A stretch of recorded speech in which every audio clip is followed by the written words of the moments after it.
پاکستان کے 2/3 عوام نے عمران خان کے اسمبلیاں توڑنے کے فیصلے کو ریجیکٹ کیا ہے۔ غالب پول آپ دیکھیں، یہ جو فیصلہ ہے کہ ایک دن ہم جاتے ہیں سپریم کورٹ میں کہ بھئی ہمارے استعفے قبول کرو، کیوں نہیں کرتے اسپیکر صاحب؟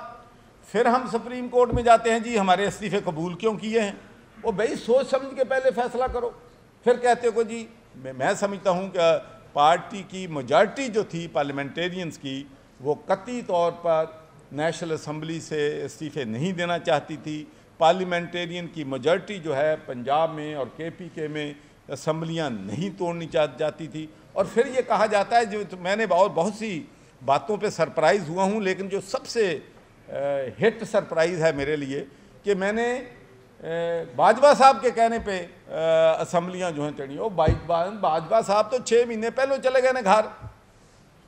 پھر کہتے ہیں کہ جی میں 3 سال میں نے ایکسٹینشن دے کے غلطی کی، چلو ہو گئی۔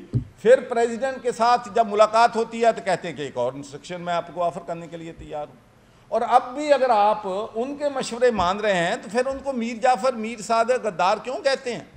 دیکھو نا جی، مجھے اگر کسی نے دھوکہ دیا ہے، ایک دفعہ دیا ہے، میں دوسری دفعہ اس سے ٹیلی فون پہ بات بھی نہیں کروں گا۔ کچھ آ کے میری حکومت اس نے توڑی ہے، مجھے گھر اس نے بھیجا ہے، میرے خلاف سازش اس نے امریکہ سے کروائی ہے، اور میں پھر اس کے مشورے مانوں، کم از کم یہ بات میری سمجھ میں جو ہے وہ نہیں آئی ہے۔